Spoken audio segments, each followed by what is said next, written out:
That's not right. Paul McCartney's left-handed. They're like, whatever, dude. But then, like, you know, then I went and saw Loverboy with Bryan Adams opening. That was my first real concert at the Centennial Auditorium in Saskatoon. And, you know, and it was the most Canadian experience ever, but I didn't sit there and go like, this is Canadian, and, you know, Kiss is American, and you know, it was just kind of like, it was all rock and roll. And because we grew up here, we have the whole other experience of all that Canadian music.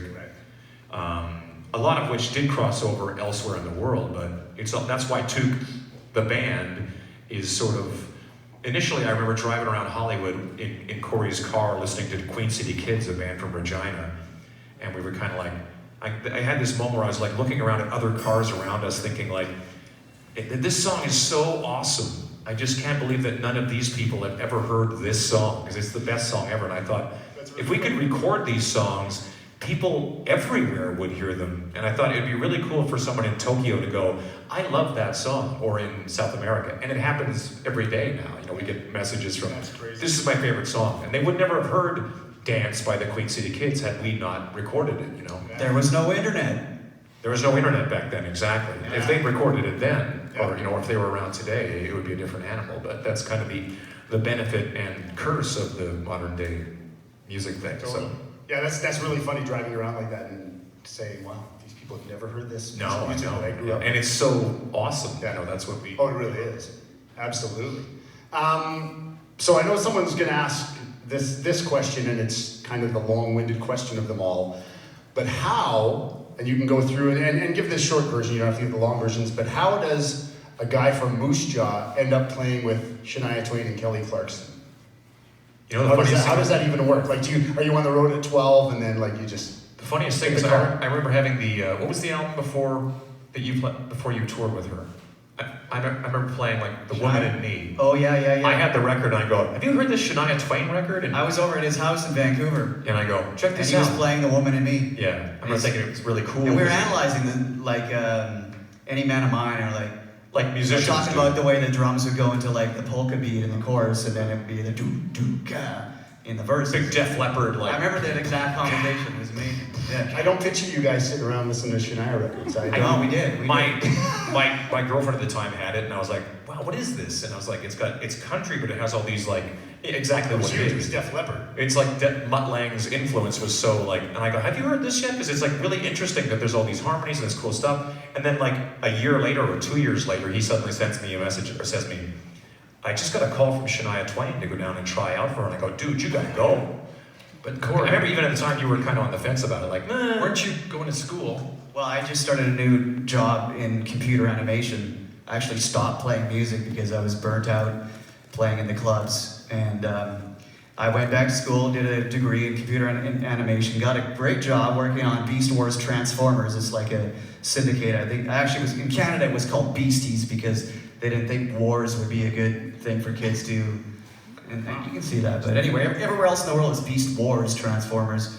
And I was working on that for 6 months, and literally out of nowhere, I got this call on my answering machine that my stepbrother was living. He called me and said, yeah, you should listen to the answering machine when you get home. And I did, and it was just some guy that said, you know, I work for Mercury Records and I represent a couple of artists, one of which needs a young, energetic fiddle player.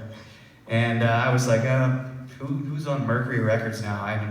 I knew this guy in Edmonton, and I knew Shania. Well, it's not Shania. Can't be Shania, so it's probably this guy in Edmonton.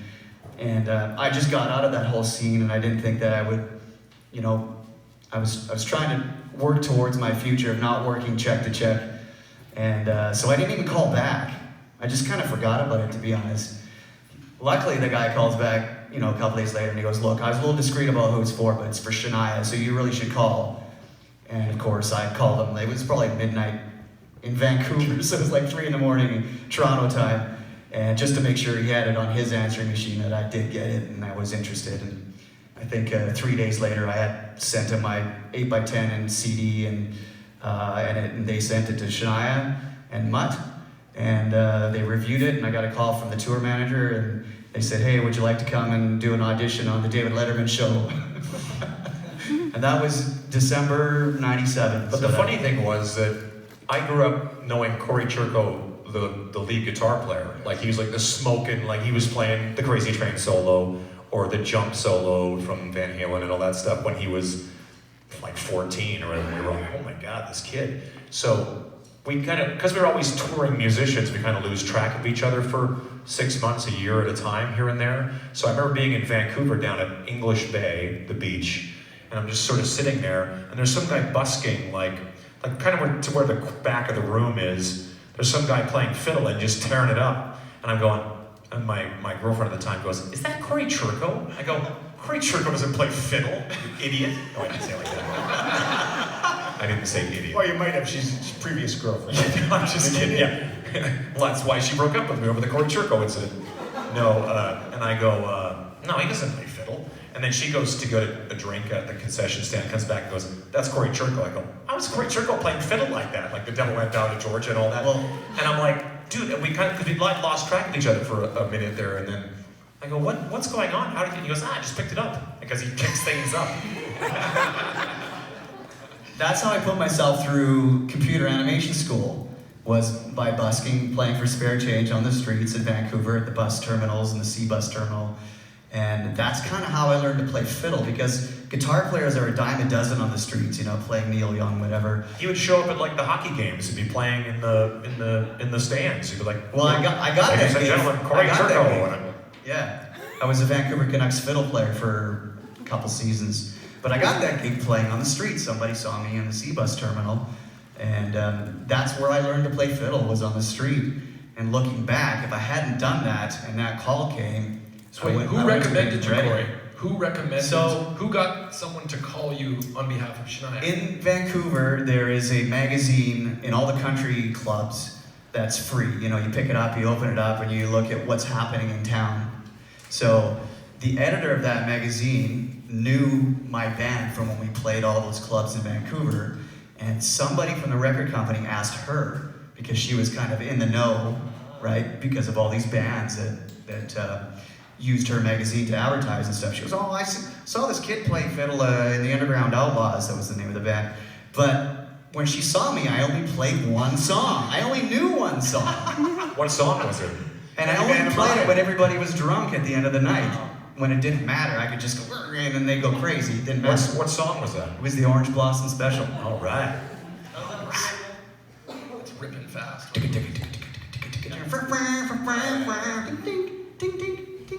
Yeah. You know what I'm hearing. Nailed it. How do you mouth fiddle? How does Shania not call about That was good. Are you guys playing? You guys aren't playing that tomorrow night, are you? Orange Blossom Special. We are now. Yeah, we are now. No, I didn't bring a fiddle, but that'd be funny. So we are playing it's tomorrow. kind of being in the right or wrong place at the right or wrong time. Like, just, it was a fluke, right? Well, and that's when I ultimately stopped believing that I could control my destiny at all. That anyone is in, or at least myself, I can't speak for anybody else, that you're in control of your life, because up to that point, I was playing the same scenes as these guys, and I thought that we were doing everything right. We had great talent in our band, you know, and with the Explorers that Shane was in, and we were a great band. We did everything right, Oh, yeah. and it just didn't happen for us, and we just ended up getting jaded and tired and burnt out, and then for whatever reason, I decided to go back to school, and I learned to play fiddle in the street, and then I get the call from Shania. So who can write this stuff? I know. It's just happened, and I didn't control that. I didn't, I put forth the effort in learning to play fiddle, but certainly I didn't have I'm going to play for Shania Twain one day, as a fiddle player. And ironically, that's how I got the gig with Kelly Clarkson too, not as a guitar player, as a violinist. Exactly. I was, after the second Shania tour, I was unemployed, and I couldn't find any work anywhere, so I decided to apply at Line 6. Line 6 makes guitar amplifiers and guitars and stuff. And they were just down the street from me, so I decided, well, maybe I'll be a product manager now. And so I applied there, and I didn't get the job, but Kelly Clarkson's guitar player was there one day, and he mentioned to the guy that I had applied to, Kelly wants a violinist on the next tour. She wants a couple of, do you know any? And the guy goes, yeah, there's this guy, Shania Twain's fiddler was just here, and he wanted to work here, so I'm sure he's available. Yeah. And then I got the call to go play violin with Kelly Clarkson. So and then one thing led to the But next. ended up playing guitar for both of them as well. After they realized that I was a much better guitarist than a fiddle player. So, and you were doing both gigs at the same time. right? You That's have great. been up until Yeah, recently. I did manage to, but eventually they just started overlapping too much, so I had to pick one. That's Yeah. a good problem to have, kids. So Just interesting. 2 major gigs. I have to pick one. Aww. But It's what's like great, dating Farrah interesting. Fawcett and Lonnie Anderson at the same time in 1979. In 1979, that's the key. So I think everybody on Whoa. stage has a story about some sort of fate, some sort of accident. Like there's no book, there's no algorithm that says you're gonna make it. No, But because- everybody on the, like we laugh at ourselves all the time. We're just so lucky and happy to do what we love. But Shane, his story is the same too. Like when you went to LA, you had Yeah, you know. probably no plan. Right? No, I moved down to LA and just my plan was to go to MI. As an illegal immigrant. Hold on, didn't you go to Grant McEwen? Yeah, I went to Grant McEwen earlier. Why did you go to Grant McEwen? Just to. Grant McEwen is Well, what the for band's these a long people? story, but basically the bands that I were in, we just couldn't make a living playing these like 1 gig a month back 3. So I was like, you know what? If I'm gonna do this drum thing for real, I want to learn how to read, and I want to be able to go into a studio and do a session if I want to, and just to open my horizons. And That's a good idea. that's why I went to Grant McEwen. But from there, I went back. You know, I only did 1 year, and then I went back on the road with a rock band because I did want to rock. But basically, just to fast forward to a lot of stuff to get through all the chafe, I ended up going to MI and Just Musicians Institute. in Hollywood. Yeah. Maybe you don't know, sorry, but yeah, Musicians Institute in Hollywood. And it was a year program, and I went down there with just enough money just to kind of get by. And I graduated from that, and then I started, auditioning with different bands through the school, and working in these gigs where it was like you drive an hour to Pomona to Yeah. play a blues gig. You play 4 sets all night, and then you'd make $50 and then drive all the way back. But I did a lot of that stuff, and I ended up starting to go on auditions, but it was difficult because I was Canadian, and on any kind of a legit gig that you would audition for, ultimately they would want a social security number, which I didn't have at that point. So it was kind of dire. It was getting towards the end of my visa, and I decided to do one of these drum center Wait, so you drum had off a competitions. music school visa?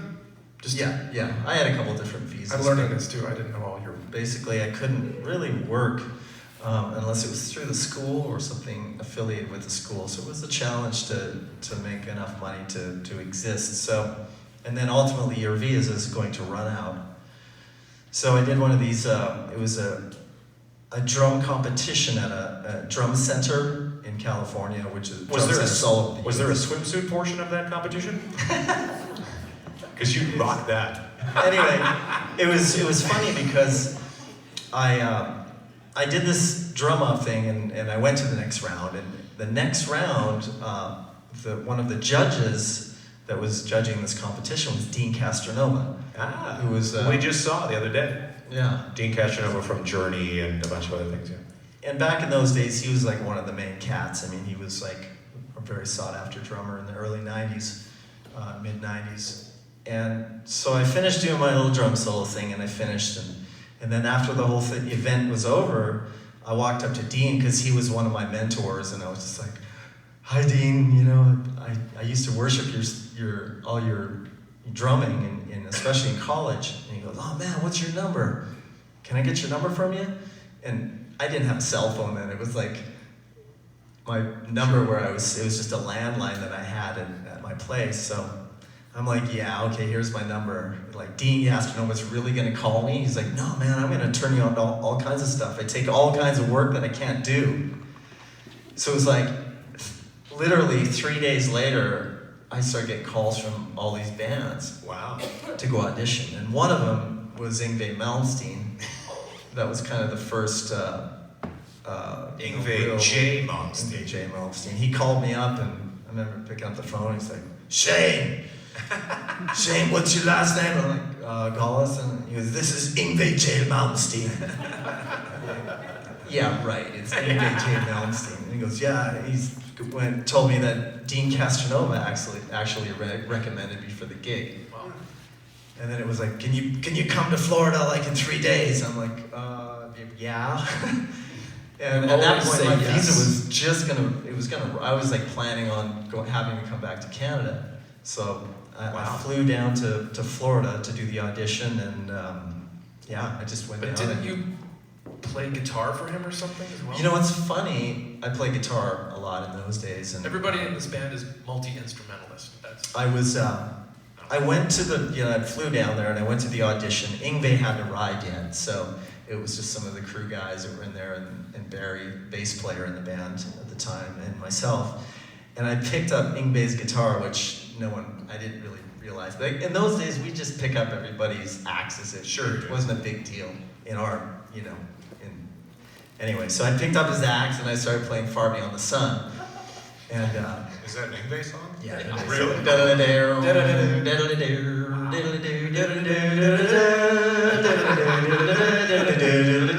Right about that point, It sounds Ingve like walks Orange Blossom in. Special. It's a lot like the Orange Blossom special. So right at that point, Ingve walks into the room, and then I think I just totally clammed. And then he just walked behind the drum set. I still had his guitar. I was like down here, like when I pick up Todd's guitar. So Ingve walks behind the drum set. And he's like, Oh wow, really? so I started playing, go back into the riff, and we played it, a few bars. Oh wow. And then anyway, that was sort of the audition. It's like I kind of felt like I already had the gig after that. I went and jumped on the drums, and I don't know if you've ever guys been around Ingve, but it's not, it's like you'll play a few measures of a song and then he'll want to quit and go on to the next song. Oh, okay. short attention. Yeah, so we ended up playing a handful of the songs that I got on this list that I was supposed to learn. Right. And it was funny because I think we had like 3 days to rehearse or something, and I didn't hear anything like, did I get the gig? So I did that audition, and then it was like, I didn't really know if I had am I in the band? And then I was just I just got the gig. So you went to Florida to do this? Yeah, this is in Florida. What about your work visa? Well, I got the gig. We went on the road in 3 days, and then their management took care of it all. I got a That's one always visa. handy. Like we all had that. Yeah. That is one of the hardest things, is to figure out the work Yeah. visa for all of us, because we It's a all are Canadian. It's not the easiest thing to just get a gig.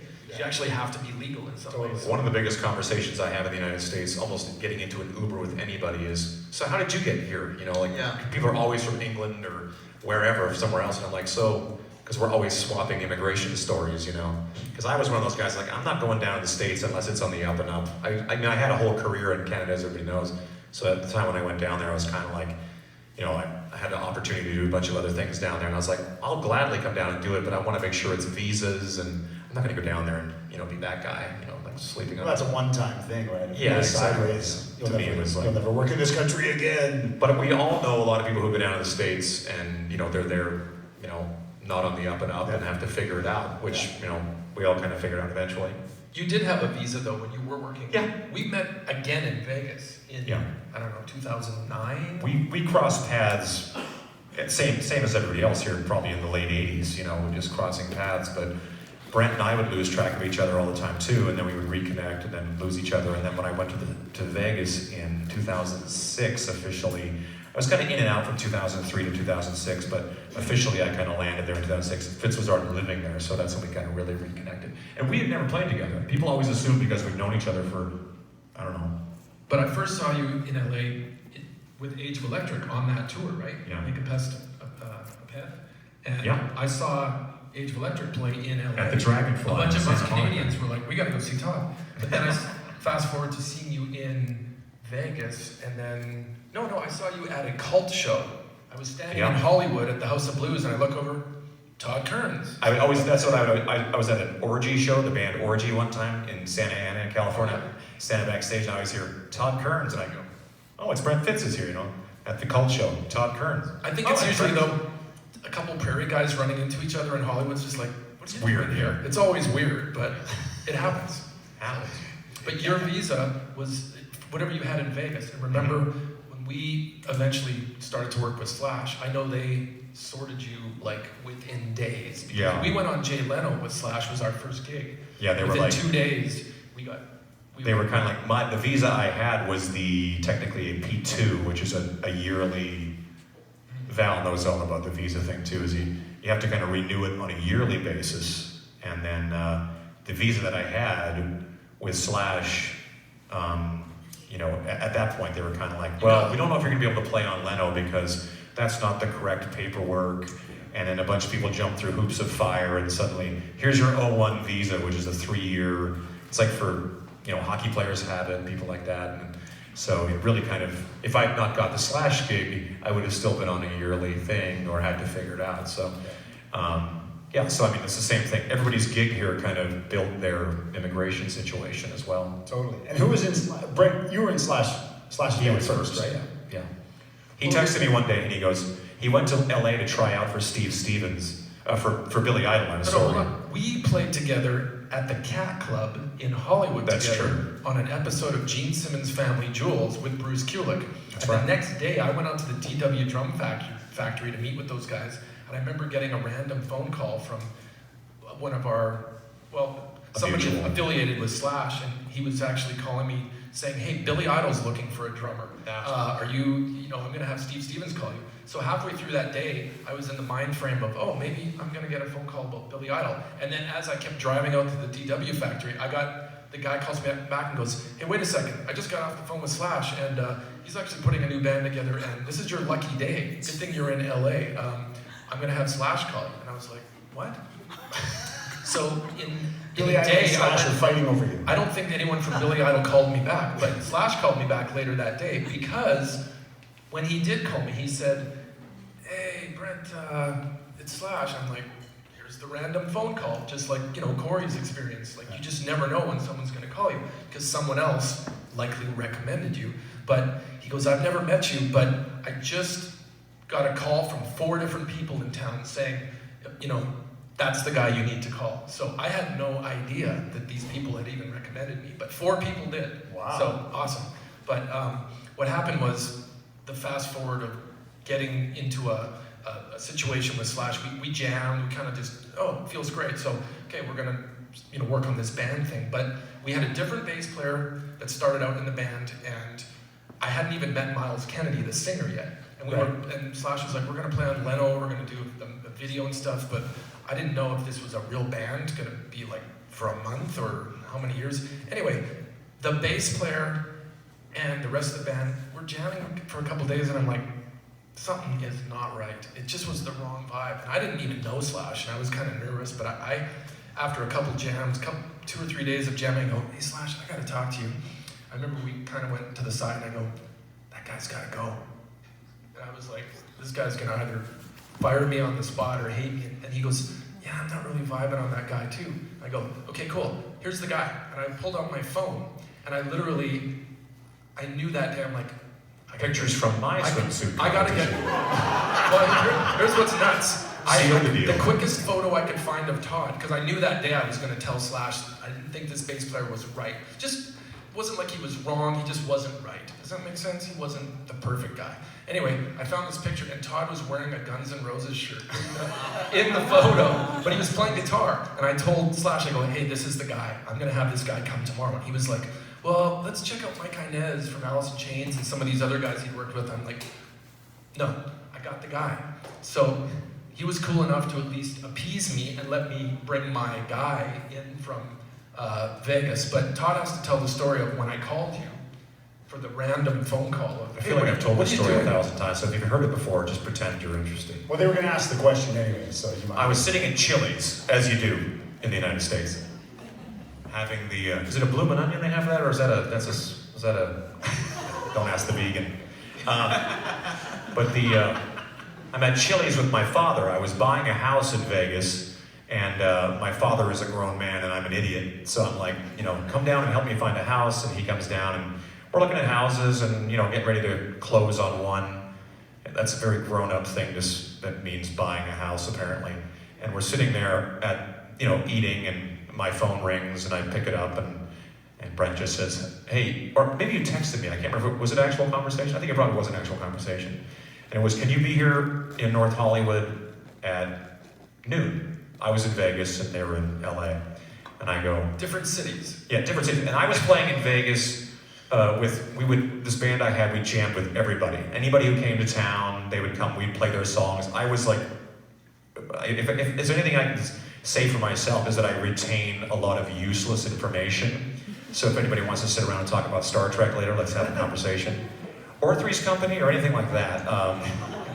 But when it comes to rock and roll songs, like when I went to Vegas, all the songs that we had learned playing in the prairies, Rebel Yell and Bon Jovi songs and all that, they were still playing in the cover bands in Vegas in the 21st century. So I was like, okay, yeah, and for whatever reason, I just still knew all those songs. It's like, I can't remember anybody's birthday, but I know the words to Livin' on a Prayer by Bon Jovi. I don't know why. So I just became very good at like retaining this information. So, and especially with Guns N' Roses being Appetite for Destruction was a major, major influence on me, more so than Use Your Illusions or anything else, but mostly that particular record. So I could play guitar that entire record, or sing that entire record, or play bass that entire record, and probably even fake my way through on the drums on that entire record. So when he called and said, could you come down and jam, I was like, yeah, I could do it right now, quite literally. I told you to bring a bass. Bring your this precision certain bass cast. and an Ampeg amp, and I was like, okay. And in my mind, I was kind of like, we're gonna go jam. It wasn't like an audition or, because I was very busy in Las You had Vegas. gigs that I weekend, had too. tons of gigs. I was very busy. I was buying a house. I was doing just fine. And So you brought your bass? but the deal was, I looked across the table at my father and I said, do you want to go to LA tomorrow? And he goes, I've never been. I go, well, that seals the deal. I just thought I should take him to LA. Gene Kearns from Ponoka, Alberta via Lanigan, Saskatchewan. And I go, okay, yeah, we'll see you there. Click, and I go, that's interesting. And the next day I just woke up bright and early, threw the crap in the car and just drove to Los Angeles, which is like 3.5 hours. And the funniest part is that I'm setting up my bass, getting everything plugged in, I turn around, and my father, Gene Kearns, is shaking hands with Slash, like, so, how are the LA Kings doing? I don't know what the hell he was talking about, as a Saskatchewan dad would talk about. And I was like, oh my God, what is he saying to him, Well, wait, Slash even looked at me and he goes, Who's that guy? that's his dad. That's his dad. Todd brought, the guy who's trying out on bass brought his dad. Okay. Is he 12? This is all true. It really happened. And I'm like, my dad's with his red windbreaker, just total dad. But you know what's great? I knew you were the right guy. And it actually went back to 2007. Do you remember, Todd? We played a Gibson event Yes. for the Junos in Calgary. I do remember that. And we sort of did this before it was this tube thing. And we did an event at Flame Central, which was like a happening, I don't know, nightclub or something. And the In Junos Calgary. asked us to do a night of music or something, and I came up with the Gibson people. I go, we should do a night of just Canadian music. That's it. And it was a night full of too many guitar players, and I asked you to be in on that. And I remember saying, like, there was a million of guys from Default, who else was there? Billy Duffy from the Cult even. Yeah, did there's a whole bunch of like musicians standing around at this kind of like sound check / rehearsal. And I go, who's playing bass? Because they're all guitar players, and they all come, I don't know, and I go, I guess I'll play bass then. And I played bass the whole night and sang a bunch of songs and did the thing. So that was sort of one of the, I always remember Todd crushed it that night on bass all night. And it was sort of the catalyst for when I called you about this Slash thing. I was like, well, Todd's gonna obviously be the perfect guy on bass. I know he can play bass, but, and Slash didn't know you weren't not a bass player initially. Well, it's not that I'm not. A lot of people sort of say that to me because Well, it's your like, first band, you were a bass player too, right? I was always a bass player, and then my little brother picked up the bass, and we put together a band called The Age of Electric, and we always point at that guy because he has a record. He's like, stop pointing at the Age of Electric representative. So It's a plant. I didn't realize there's a Exactly, plant yeah. in the crowd. That's pretty good. he's getting paid $50 to just sit there and hold the record. But my brother picked up bass just because, he was like, yeah, I want to play music too. And then I was like, okay. And the long and short of that story is that Kurt Dahl from Regina, Saskatchewan, he was roadieing for my band at the time. And we sort of had that fall in love with another guy, but it's not love. But it was love, musical love, I call it. When you meet somebody and you go, I want to play music with this guy. he's the best. And then So you sat around and listened to Shania records? exact. Well, this is Okay. pre-Shania, Oh, okay. so Reba probably. Oh, okay, yeah. So he had a little Played brother with that Reba played too. guitar, Oh, yeah. and I had a little brother that played bass, and I said, well, I always wanted to be Paul Stanley, so I'll play rhythm guitar and sing. My brother played bass, your brother played guitar, and then we put this band together, and then that is what it was. So a lot of people know me, they don't really know that I played bass all the way up until Age of Electric. And then in Age of Electric, I was kind of just a singer for a giant chunk of the time. I played guitar, but mostly sang. And then eventually I put the guitar back on. By the time I got to Vegas, I started kind of doing whatever I wanted. If someone said, hey man, you want to play bass? I'd be like, absolutely. And in recording sessions, I was playing guitar, bass, singing, whatever. I made a lot of my bread and butter singing harmonies on recordings for a while. And We are chameleons. so I try to I really enjoy playing bass, I really enjoy playing guitar. I'm not Corey Churko level, I just picked this up kind of guitar player. I'm more the, Malcolm Young kind of rhythm guitar player type, and which is, people kind of thought of me more later on as guitar player, singer guy. So when I started playing bass with Slash, they're like, well, that's weird. I go, not really. It's always been sort of in my resume of what I do. Anyway, the long story short is I go to LA, play with Slash. All I remember playing was Night Train, because I never went And over. you didn't have to practice. I never because went you over knew the anything because song. it's just, I know all this stuff. We played the song, and I remember, I feel like we played one or two songs, and then Slash started talking about like, okay, we're doing Leno, we're doing all this, and I was like, whoa, I got gigs, what's going on here? It's like, then all of a sudden, because things happen really fast, it's like, boom, we need to see your, get you your visa situation together, da-da-da-da-da. I'm like, whoa, what? And I remember like, Fitz is kind of like, Well, you freaked me out because at first I was like, okay, you're in the band, and he was like, but I gotta go back to Vegas, and I was like, oh no, what about Wait, a house. Sorry, the house thing. Where was that? Did you already have a house Yeah. in escrow or something? yeah, I just bought a house, and I lived in it for 8 days, and then went on the road for a year and a half.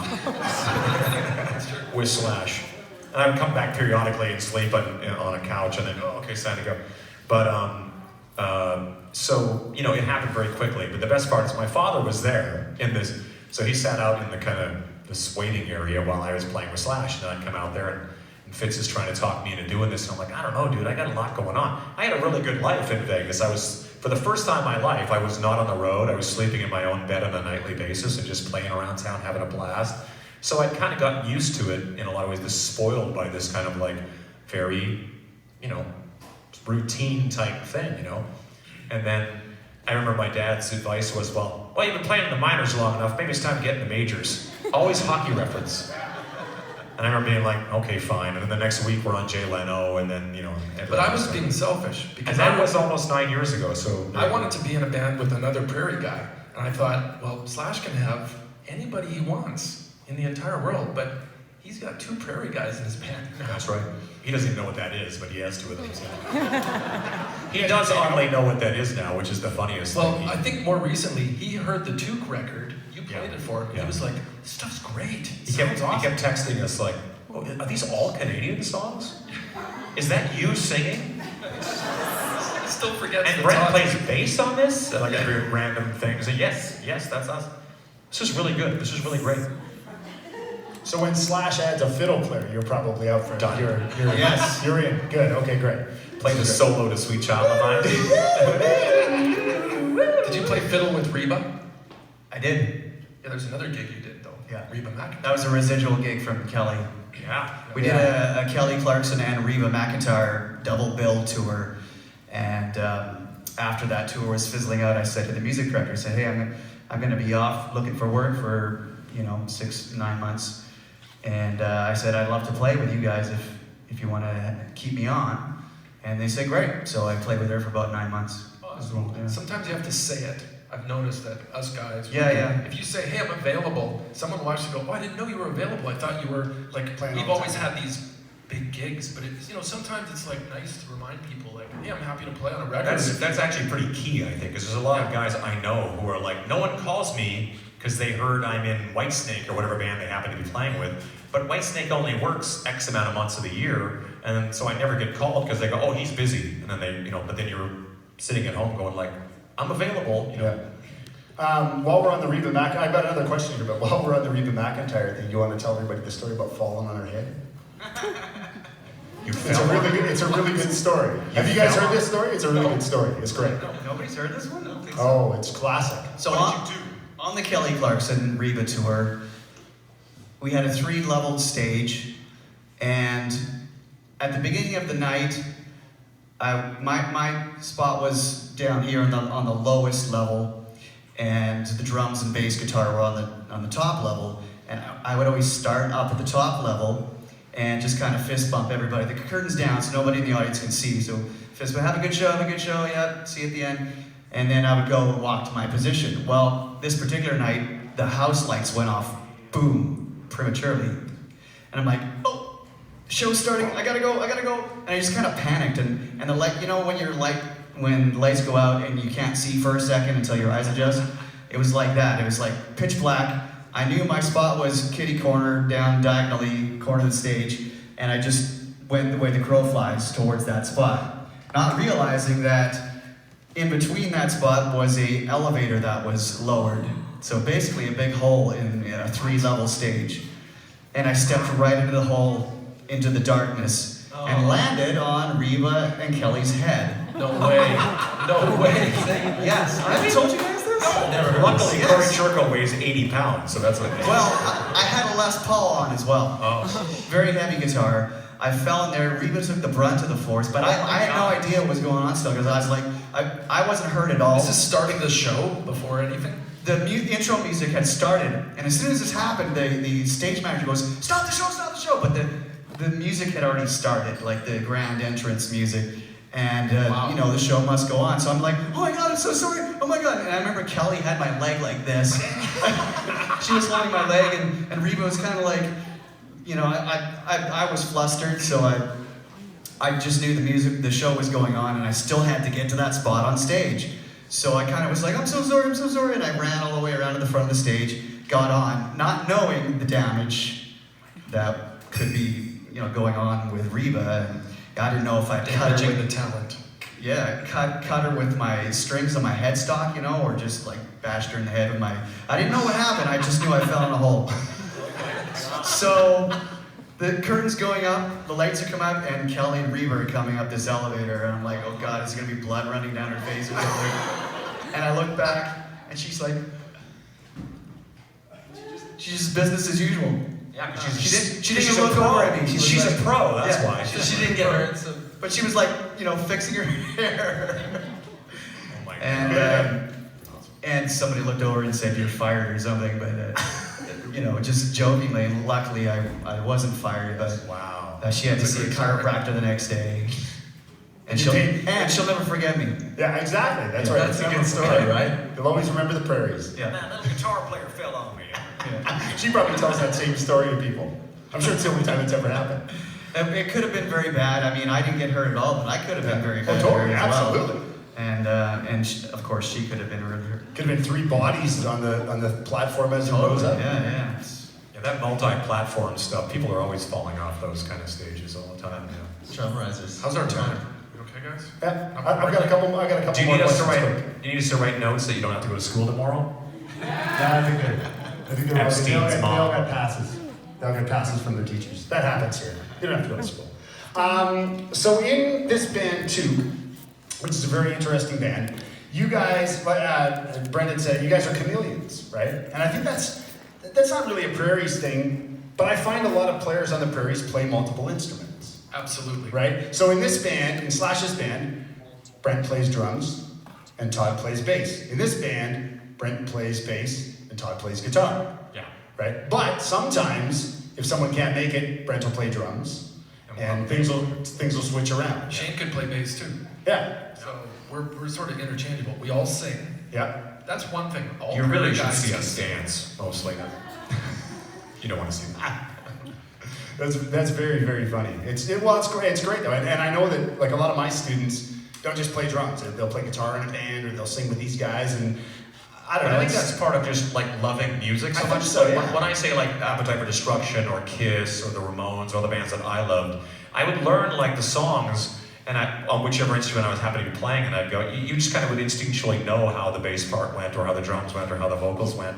And I think that goes probably for all of my favorite bands. I just kind of I was so invested in loving those songs so much that I just wanted to be able to play them as well as I could. Absolutely. So I think- So on that note, do you guys think it's important for people to play other instruments other than their chosen instrument? I don't think it's important, but I think that if you have a passion for it, I think it's kind of like, I just love music so much that I just kind of felt like it was fun to noodle around on this, or whatever. And I think that if you have, for a guy like Corey, obviously it's worked out really well being able to play, forcing yourself to find something a little later on. So the answer is you don't have to play all those instruments, but it has helped everybody on the stage. So I think the answer is because we have played multiple instruments and have never said, no, I can't do that, it's helped our gigs. Absolutely. And get gigs, for sure.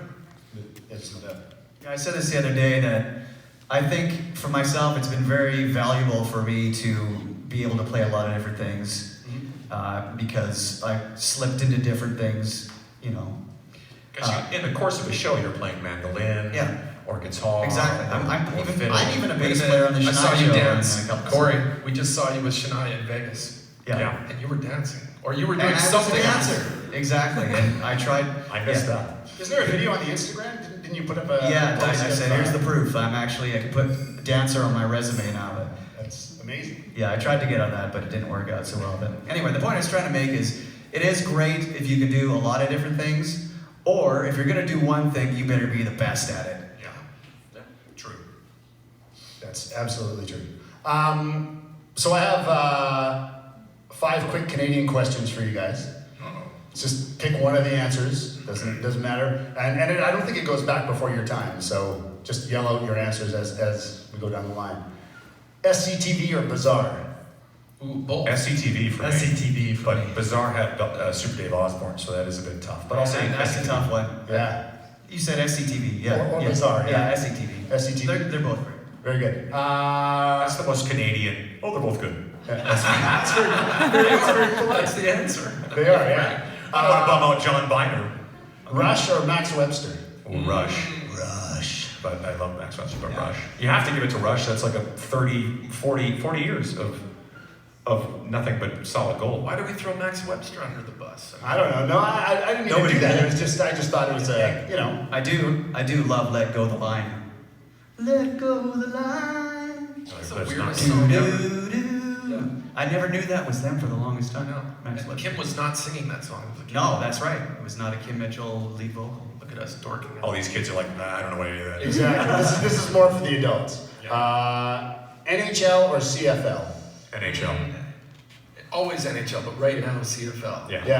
Yeah. I'm from This is a huge Jets fan. I'm from Saskatchewan, so the CFL is actually really important because it's like we don't have an NFL team, an NHL team. You guys are both So Rider Pride. we have the Rider Pride all the time. So whenever I see when I see the Saskatchewan logo in like weird places like like Vegas or LA, I'm always like, it's like kind of like a yo, and like gang signals at each other. Polite gang signals. That's funny you say that. There was a posting today. Do you guys know who Chad Guy is? Yeah. From Live Nation. He was in Vegas at a convention flying back today, and he was putting a countdown of Rider shirts he saw in the Vegas airport. And I think he was up at 11 or 12 or something. I was like, oh, they're everywhere. That's right. So here's a winter Canadian question: snowmobiling or skiing? Preference? Snowmobiling. Mine was stolen as a kid, but we just abused that thing anyway. But yeah. Snowmobile. I had both, but skiing I'd probably do a lot more of. Yeah. Good The answer. correct answer was snowmobiling. Thank you. That's right. Yeah. The correct answer was move somewhere warm. Just kidding. Trick So, question. the last one I have, is it a hoodie or a bunny hug? It's a hoodie. Well, we call it a hoodie now. But let's be Yeah, we honest. call it a For hoodie. years, I called it a bunny hug until people laughed at me, and I was like, "So what I'm currently wearing is a bunny hug." Thank you. Yes. See, there you go. That's Hey, what's the in England? What do they call They call it a jumper. a jump? I like your jumper, mate. What? that sounds worse than a bunny hug. Yeah, exactly. Oh man. It's funny how a toque in the States is what is it? Toque. They don't know how to say Beanie, They say beanie. beanie. Oh yeah. Beanie, which I always think has a propeller on So top. nobody knows how to pronounce our band. They're like Toque. Toque. What the? Toque. I always think toque. It rhymes Everyone's with afraid Duke. to call it toque. It makes them talk about it though. Yeah, It makes it exactly. more interesting that way. In Brazil, it means talk. The word. T-O-Q-U-E means talk. Actually, I thought it means touch. Oh, I mean touch, yeah. Maybe touch or talk, but it's in You wanna- Portuguese. You want to hear something funny? Before Armageddon comes out tonight, buy Toque. But In a couple hours. If you search for it before midnight, you'll get this Brazilian band named Toque with a song called Armageddon. No. It's not. I think it's Christmas an- I think Armageddon. it's No, it's just like some electronica thing. Yeah. Yeah, Wow. which is not us. Yeah, that's. Is that going to get in the way? Should we scrub that somehow? Get rid of them? I don't know. We're Canadian, we'll win. That's right. We can endure winter. Hockey fight from the back of the jersey, and then no kidding. Did any of you guys have any quick questions? Debreski? Who are you and why are you here? Yes, exactly. I play drums and because of Jason. That's all. And yeah, but what's your question? They don't want to know that. I do want to know that, because we're looking for a drummer. Don't tell our drummer. Just kidding. I'm still auditioning. Everybody in your band plays drums. You're not looking for a drummer. I have two questions. One's kind of silly. Is black coffee or double double? I'm a black coffee man now, but I used to be the guy I like who'd be double in Canada. I used to be the sugar shaker like this, and then tell an entire story, and then stop drinking. Just be like, woo! Now I'm just black coffee. What about 1 and 1? 1 and 1. 1 cream, 1 sugar. It's Oh, double. I never say no to coffee, actually. Yeah, So, real quick coffee do story. you have coffee? No. Where did we go? Like, I've already had 4 cups. No, well done. what's the place around the corner here? Brood Awakening, was it? So we went there an hour before we did Just this, now, yeah. and we walked in to get coffee, and there was like a couples mixer event going on, and we A Christian rolled in. couples mixer. Christian couples mixer event. They were like, "You guys here for the event?" We're like, "Just You here for think? coffee." And then everyone They looked at us introduced like we were themselves. together, actually. Yes, we freaked Very them out. strange. We freaked them out by being couples. You guys live the most interesting lives. Yeah. The thing was, we didn't care because we're like, we're in Regina, we're just gonna go down and get. Actually, you know what? We just flew here It's from a- LA. It's a good coffee shop, actually. It's good. Yeah. But in all seriousness, one thing I wanted to ask you guys was, for all of you playing with huge acts, like Slash, Gene Simmons, Shania Twain, who I can't remember the name of the Japanese. Yeah, no, that's Bees. okay. We played with Michael Schenker. That's pretty Michael Schenker, rad. yeah. Michael Schenker is like the coolest. How, like, obviously being Canadian is one thing, but how do you guys, from being at the very, like, tip of the top playing these huge rock star shows, how do you guys stay humble? How do you not let it kind of, like, get to your head and be like, oh, This is it. These guys aren't. We These are guys the are same. total jerks. They only let me hang out sometimes. We can't change that. I don't think you we're lose. from the I mean, prairies. As Doesn't a change. There's an old expression that says that the ego is like a brother of insecurity, and I think that's even though all musicians and all people have insecurities, I think you have to kind of keep that in check. And I love music so much that I'm the kind of guy that I'm actually really knocked out that my accountant can do my accounting. I'm like, how do you do this? I need to have your 8x10 on my wall. It's like, so I'm like, I just think that being from the prairies and all that kind of stuff, and I can't imagine being like 23 years old and being like the biggest artist on the planet, because that would blow you would be a totally weird person no matter what. So for us, I don't know, I can't speak for these guys, but for me, my career has been very sort of, slow and steady, and lots of knocking back down and kind of climbing back up and knocking back. 2 steps forward, 1 step back, 2 steps forward, 3 steps back. There's a lot of that. And I think it keeps it in check. I don't have time for people with attitudes. And I don't know, but I can't speak for everybody, but I'm very lucky to have good examples of the famous and sort of successful people that we know who actually are cool people. Because I've never had to really work with too many crazy jerks, you know what I mean? So I try to keep that in check. My father once said to me when I was a kid, he said, when people give you compliments, just say thank you. Don't make a big thing about it, just say thank you and just move on. And I was kind of, yeah, he's right. He would always say, the country's artists will stand outside of their bus and sign every single autograph before they leave. And I always try to do that. Tour managers yelling at us like, let's go guys, we gotta go, hang on. Yeah, our tour manager with Slash goes crazy. She just with hates it Todd and because I. we're always out there, We're the oh, last thank you. to leave. Can I have your apple pie recipe? I'm just going on and on way too much. One day nobody will care about you, so we're very happy. That's exactly it. I always kind of think like every day, like today, I don't know, maybe tomorrow no one's gonna care and we had this experience and this is awesome that we're getting to hang out together, and 2 years from now I might go, remember that time we were in Regina? and now I work at 7-Eleven. You know, I don't know. That's the way I always look at life. It's like it's all good, and who knows what's going to happen tomorrow. So try and make the best of it. Thank you. You're welcome. Thank you for the question. There's arms up now. Yeah. See what you started? The Age of Electric, he gets all the questions. Well, just quickly, I'll say. This has been totally planted, by the way. Yeah, I know. Todd, I know you're an amazing artist. Well, I will quickly say, the Age of Electric is absolutely the reason I'm in a bad day. Oh, that's awesome to hear. I want to apologize to your parents for that, though. We're back to the electric with the laser play. Oh, wow. Quickly, my question is, what do you guys have hobbies, or what do you do to kill the hours before a show? That's an important question because I just said the other day when I was waiting to go onto a show, I was playing a show in Vegas and I looked at those guys and I said, this is the time everybody becomes an alcoholic because it's a hard thing between sound check and the show. There's this gray area of sitting around, and I don't drink. I don't think anybody on the stage drinks. Well, I think Shane drinks a little bit, but so we all stopped drinking years ago. We're the most boring people in rock and roll, but it's good to kind of like, you know, have something to do. I don't really have a whole lot of hobbies. Rock and roll I love so much that that's just all I do. Todd. I don't talk about rock and roll. You collect toys. And I collect toys and comic books. So really, We all I collect haven't toys. progressed emotionally or mentally since about 7. I loved the Ramones and Kiss back then, and I still do. Hey, we were at Target yesterday, and Todd goes, I bought that Millennium Falcon. Like, we're all cut from the same Yeah. cloth. We like the same stuff. Yeah, it's all Arrested Development, really. Where we recorded the latest Toque record, we love going over to Corey's studio because he's got like a real... It's like a Star Wars real museum in there, yeah. lightsaber, and he's got... Yeah. You went to didn't you go to like the Star Wars, where they filmed Skywalker a bunch of stuff? Ranch. Skywalker Ranch. yeah. We're just like, tell us about that, Corey.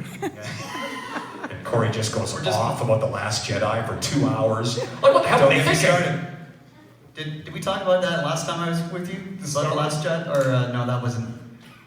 Yeah, it was some other interview I did. It was about The Last Jedi and how terrible it was. Oh, that was that podcast, probably. Oh, maybe it's the podcast, yeah. Oh yes, it was with Darren. Yeah. Walters. Oh, that's right, that's That's exactly what it was. Yeah. But do you have hobbies? I mean, does everybody Yeah, I have was just gonna hobbies? say a really quick story is when I did the residency with Shania in Caesar's Palace in Vegas, I was there, you know, every day. And quite often I would go to a campsite and set up my tent during the day, come back into the city, play a show, and then right after the show go to the campsite and camp, and then get up in the morning and go hiking around Serious? Vegas. I'm what they call indoorsy. He's in campsites. I'm like, what's going on? Can I tell another Caesar story about you, Corey? So Corey tells me this story about, so Wayne Gretzky showed up at the gig, and I'll just start with that. So, Never heard of him. Caesar's Palace once again, we're playing a show, and my eye goes to the second row, and I see Wayne Gretzky sitting in the second row. Wow. Middle, and then I see his wife and his family are all there. I'm like, oh my God, Wayne Gretzky. And all this mental chat is going on. I forget to plug in my guitar, and I go back for a costume change, and I'm yelling, oh my God, Wayne Gretzky's here, Wayne Gretzky's here. I gotta go to meet and greet after I got. And they're like, oh, just chill out, you know. Get through the show. I run down to the production office. I go, I gotta come to meet and greet. Wayne Gretzky's here. I gotta come to meet and greet. And he goes, well, there's no meet and greet tonight. I'm like, oh my God, really? Well, Wayne Gretzky's here. Well, we didn't know. So I saunter back to my dressing room, and just as I'm opening the door, I see Wayne Gretzky walking down the hallway. He already got himself backstage, was amazing. And I grab my camera, I know he's headed for her dressing room, so I immediately get my camera and I gotta stop him and just at least get the token picture. Well, anyway, he stops and talks to us for a while. And we're just shooting the shit, and bass player for Shania comes out and he goes, oh yeah, Corey plays hockey. And he goes, oh really? Well, you know, where do you play? I said, well, I play at the Ice Palace in Vegas. He goes, oh yeah, I host a fantasy camp there every year. And I'm like, oh really? He goes, I'll give you my phone number and I'll save you a spot for next year. Seriously. So, long story short, because a lot of things happened in between that, I got to go to the Wayne Gretzky fantasy camp. I had my name on my stick, I had my own gear, all this extra gear. They give you pants, they give you everything, socks and shin pads. And I played with Wayne Gretzky. Wow. No. I showed up like a dork just to watch Corey play with Wayne Gretzky. That's highlight reel. It was It was amazing. awesome. Yeah. Yeah, you tell some Prairie skit from the 80s, yeah, you'll do this someday. You're like, no, I don't think so. Right. Absolutely. Well, because when I was a kid, I was taken out of hockey at the Pee Wee level. Right. Because the family was traveling, and I actually remember crying because I loved to play hockey so much, and I couldn't play it anymore because music was getting in the way. But little did I know that I would play with the greatest hockey player ever Yes. if I just waited long enough. Yeah, exactly. No, And give it's me his amazing. phone number and say, call me up and I'll hook you up with something. That's really funny. That's the best story of the night. We should probably So just they're- leave now. So their hobbies are coffee and hockey. This is what we've heard. Shane's right? got a lot of I know hobbies. it's getting late, so we should. Yeah. What's Shane's hobby, really quickly? Well, when my back is healthy, I surf, because that's my true love. Surfing. surf, yeah. He's so California. But I I fight- mountain bike, and I ski too when I can. I fight crime when the night, that guy has a question. I want to know each one of your like Spinal Tap moments. I have fallen on stage and torn pants so many times. It's not even You like tore talking. pants last week. I tore pants last week. That's right. Yeah. One specific top of the list. I have actually like what I always do is I walk out to the front of the stage, which is from watching too many Kiss concerts, and you go, yeah, son. And then I back up and I trip over the monitor, but I've gotten so good at doing it that I trip backwards and then backflip into a standing position that people think I'm doing it on purpose. And it's like, what was That's that? right. Slash goes, oh, I thought you were doing that on purpose. I go, no, I thought I was going to kill myself. Okay, one more story. Well, he fell on River McIntyre. That's Yeah, pretty well, smart. that's probably my Spinal Tap moment, but I had another fall where it was ego-based. Once again, it was the end of the night of the Shania show, first tour, and I was throwing pics to people in behind the stage because there's no backdrop. They had seats all the way around. I was throwing pics, and they would always fall short of the people and fall into the security area backstage. And so I thought, last song, I'm going to grab a fistful of pics. I get up onto this sort of a lighting pod type thing. I stand at the top of it, and I just fling these pics as hard as I can, and it causes my left foot to fall off, and my heel to hook on the side of the stage, and I basically went over like a tree. I hit the stage, rolled over that, fell 8 feet down to the concrete floor. Right in front of Shania as she's running off for the end of the night, and she thought I was goofing around. She The best part was that Reba McIntyre was there to catch your fall. For some reason. So that was my Spinal Tap. Wow. Luckily, I didn't Did get you hurt that yourself? bad. I had bruises from where my battery packs were, all my wireless packs, but I could have been a lot worse. Man. Ow. I have a few of them, but I'll try and just tell one of them. So it was like Bees to 5 years ago, I guess, and it was the first show of 13 stadium shows in Japan. And that first real big show of the tour is always, scary because there's a lot of production things and a lot of things you've been rehearsing, and now you're going to go play it for the first time. So anyway, we got through the show. It was pretty much flawless. And at the end of the show, typically we're doing a big train wreck ending, and then the very last one, there's a big bomb, and then I do the and it's over, and now we're totally elated. We got through that first show, and it's like, all right, so I stand up, and I do this, like, things we do sometimes. At the end of the show, I'm like, yeah! And I turn around, I'm not paying attention, and I walk up the drum riser, and there's like a snake box. Oh At no. right by the riser, like something like this. Is a That's snake where all the box, cables but plug into. Yeah. Thank you. Anyway, I stepped down, and I didn't hit the floor. I hit this snake box, and it just folded my ankle completely Oh over. no. And I just collapsed I heard a crunch. And it was Oh. weird. It wasn't like when you roll an ankle. It was like my foot went this like Ew. and it went and I fell to the floor, and I got up. I'm like, that's just not good at all. That's not good at all. So I haul around at the front of the stage, get out, do the bow, and then I like literally hit his top off the stage. Yeah, you broke it. I remember that. You were like broken. Next day, go get x-rayed. Sure enough, it's broken. Luckily, it was my left foot because it was my hi-hat foot, but Still, how long did you have to play?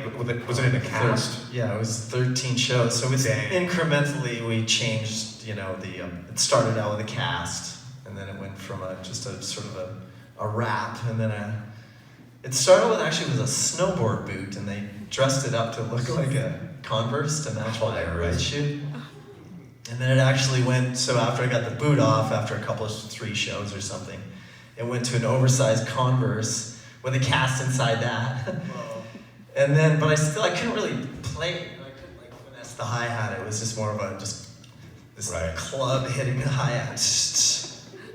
But, yeah, that was a tough one. But Too bad Reba wasn't there to catch you.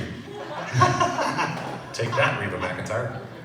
I actually did do the Spinal Tap. My first gig in Calgary, my first band, we were opening for Black Oak, Arkansas. Same kind of thing, the end of our show. It was like my first pro show in a club that was in a theater, probably 1,000 people there. I actually did the Spinal Tap. I got up on the seat. On the seat, yeah.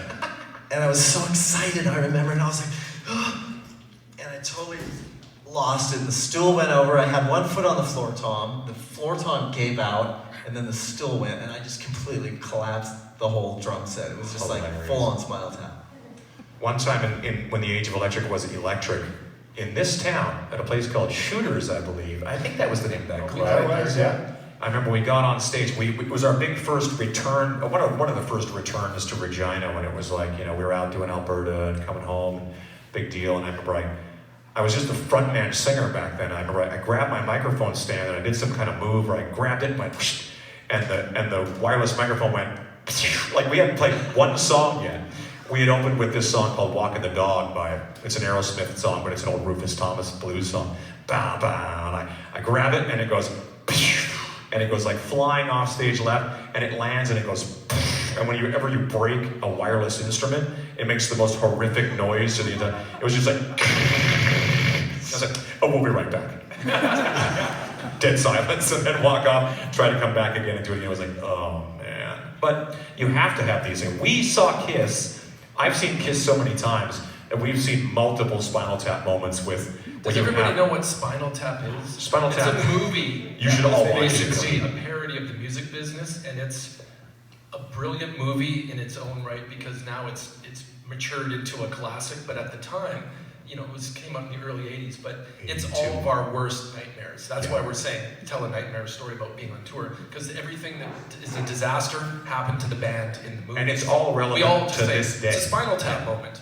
But Slash will not watch the movie. He won't let us watch if it's on TV, we're like, hey, let's watch Spinal Tap. He's like, it's bad karma. Let's not watch it. Yeah. Because last time I saw this, something bad happened on stage, and I go, I don't think that's right. So I'm not telling a bad story. But it's one of the best. I do remember once in Italy, we were playing with Slash on the very first tour. So this is not my story, but a Slash story where some fan came from the side of the stage running in slow motion. A huge guy, too, like This he was huge massive. guy came to hug Slash, and he literally attacked him out of love, but toppled him over, and the security guy came. You can YouTube this. I don't know if you want to say Slash Milan attack or something, but I remember slow motion in the middle of Sweet Child of Mine going, no! And we saw like this guy coming at Slash, and everybody toppled over. The security guys were in The security guy basically lunged at him and just took him right into the pit, and Slash just kind of goes, boom, like, what the hell was that? Slash was only out for 2 bars, and he just put his hat and right back to playing, but his guitar was It broke his head. the tuning peg off, so he tried to play like, and he's kind of, oh well, change guitars. And then I was way over on stage right, and all I saw was this kind of, like, what the hell was that? Yeah, it's weird. So it was before the solo? It was during kind of during the solo, yeah. Yeah, you can Google it. It's on YouTube. Anyway, we're Wow, getting late. that's crazy. It's It's kind of getting late, guys. So thanks for everybody being here, but we don't want to. Yes, it is a school night. I hope the questions answered some questions you guys might have, and you learned a little bit more about these fellows. I can't thank you guys enough for doing this. This is fun. These guys are always, I know, Corey, we had done one before in 2016. Brent and Todd have done this. Shane hasn't been around to be part of the mayhem here, but This was a blast. and Brent was part of Stickman the one year. We had done a Skype thing when we did the drum camp and stuff. Right. But I was going to do your stuff. Yeah. I was planning to do it, but then I got a random phone call Exactly. about a gig, and I ended up with Brad Whitford and those guys. That's exactly right. I couldn't come to this Yeah, thing, man. absolutely. But I did call in. We did a Skype. That's one of the biggest lessons I think that Brent Fitz always says to me is you kind of have to be ready at all times. I think it's the same thing with acting or almost any other thing that you need to kind of always be ready, because there's no such thing as luck. When the phone call happens, there's all kinds of like, well, I'm not quite ready for this. Well, you should just be ready. You know what I mean? You have to make sure your gear is together, make sure your chops are together, and make sure that when the call happens, you can show up, deliver, and get the gig. Because just because you got the call doesn't mean 10 other guys didn't get the call too. It just means that you were one of those guys, and sometimes you're more qualified for whatever reason to get that gig, and other times you're not as qualified, or for whatever reason, as that guy is. Absolutely. Yeah, there's an old adage, luck is when preparation meets opportunity. And that's exactly it. And it makes sense. That's what I It's like you prescribe. listen to all your stories, it's like, man, you guys were ready. Yeah. You know, you just responded. Right And you said place, yes. right You place, didn't right panic time. and go, Yeah. well, I don't think I can do it. It's like, no, you just do it. You just go and you do it. Well, You do yeah, it. you know, and it being a good prairie boy like me, I'm always kind of like, I can't do that. I've got 100 other things going on. And Brent Fitz goes, just forget all those things and let's go do this. Bring your dad. Just You have bring to your know, dad. I'm still When in scared. doubt, call Gene Kearns. He'll sort you out. I'm always scared. I just don't show it because I'm from Winnipeg. Like I'm not from New York. I'm not from Yeah, LA. exactly. I'm a small town guy. So Yeah. I'm still scared inside, but I just don't show Yeah. the fear. Oh, I yeah. don't let the fear get to me. But I'm nervous I because think that's a prairies thing. I think that's a it's a good prairies thing. It's a great thing to be Totally it nervous. is. Because your choices are you clam or you go for it. And I think when you said why, or whoever asked, how do we stay so humble or whatever, it's that very thing. And it is because we are from the prairies, and everything is so much bigger in the world than on the prairies. When I was growing up, I didn't ever think, that we'd be doing what we're doing. So we don't take any of it for granted. We don't feel like we deserve to be here. We're just excited to be here, and we remember where we came from. That's why I always say, like, being from Lanigan, Saskatchewan, the idea of like Los Angeles was like the moon, and London is like Mars, and like Tokyo is like Tatooine. It's all like, these are not real places, and I'm never really gonna get to go there, but I can think about it and dream about it. And then the next thing you know, you're in Hollywood, you're in all those clubs that you grew up thinking about, and then hey, this is the Colosseum in Rome. This is so bizarre that we're actually here, and that kind of stuff. You realize that that anything is possible, really. That's the fascinating thing that I've learned, is that it's kind of out there, but you have to kind of have that.